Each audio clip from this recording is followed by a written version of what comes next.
The government is in a cross-agency basis that includes, in other words, the ministries from social development to the police services. Every agency that is required is engaged in addressing the situation, whether it is in terms of the law enforcement, in terms of providing whatever assistance that needs to be provided, in terms of engaging with the foreign ministries of any other countries that might be involved. So all of these issues are being fully addressed.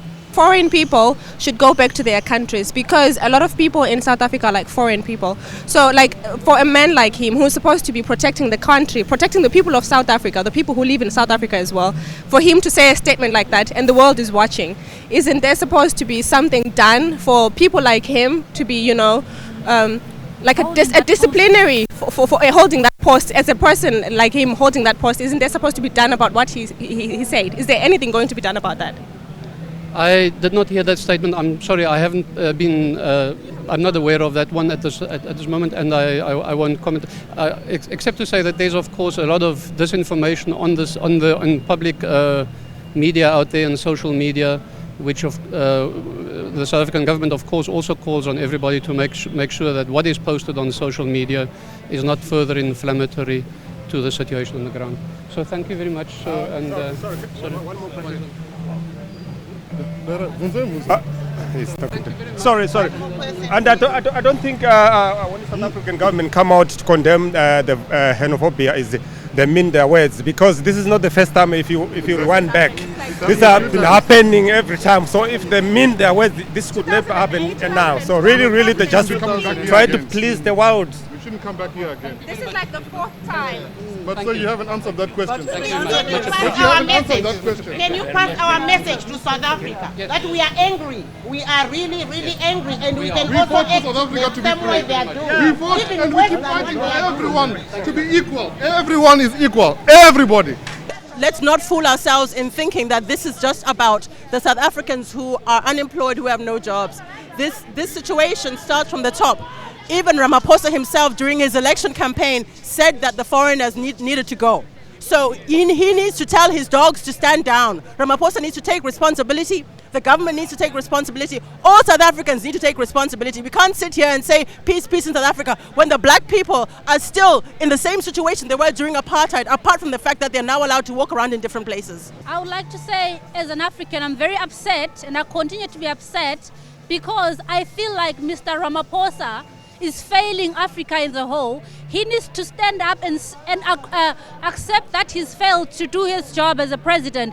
He needs to now get the African Union or the United Nations involved, because this situation will not be solved as long as he stands up and says that he has failed to control the situation.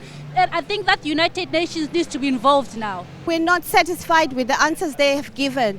This thing has been going on for far too long. How many years? This has been recurring. It's not fair, it's not good. People should learn their history. They should learn how they got their independence. We help them, so they should not be brutalizing people.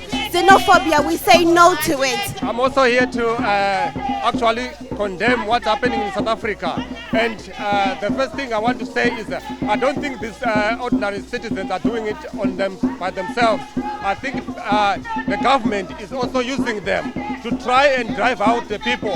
They failed to provide them with jobs. With all that's happening, the xenophobic or Afrophobic attacks that are happening to other African individuals in South Africa, the president is not, or the government of South Africa are not doing anything about it, which is very disappointing. You can't have human beings being tortured like that, burnt and killed in the streets in front of the law enforcement officers like the police itself, the army, of which some of them are actually taking part in doing that.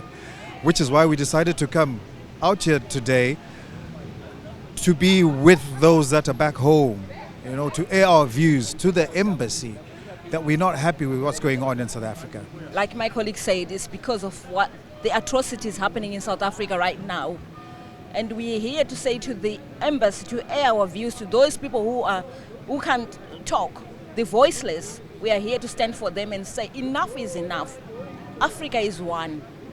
We have artificial borders. So why is it now we're turning against each other as Africans, killing one another? This is not acceptable at all, and we condone that. South Africa has shocked the world. We are so surprised that they are turning against their own brothers and sisters. At this juncture, when Africans are calling to be united, and strange enough, the South African government is doing nothing about it. South Africa, remember this. During apartheid, the fellow brothers who are your neighbors accommodated you. And that's now you are failing to accommodate them. Nelson Mandela died for freedom. Oliver Tambo, Walter Sisulu, all of them, they were saying, Amandla, ngawethu, maibuye, i-Africa. What does that mean? It means Africa unite. Well, my name is John Burke. I'm one of the founder members of the Zimbabwe Human Rights Organisation here in the UK. We're outside the South African High Commission. We've just had a very nice conversation with the Deputy High Commissioner regarding the xenophobia or Afrophobia that's happening within South Africa at the moment. And we're here just to demonstrate to the British public, to raise awareness here in the UK of what is happening in South Africa, and that it should be stamped out immediately. Xenophobia or Afrophobia should not be part of the African psyche at all. Africa can be a great continent. Africa can be the next China if only everyone will get together.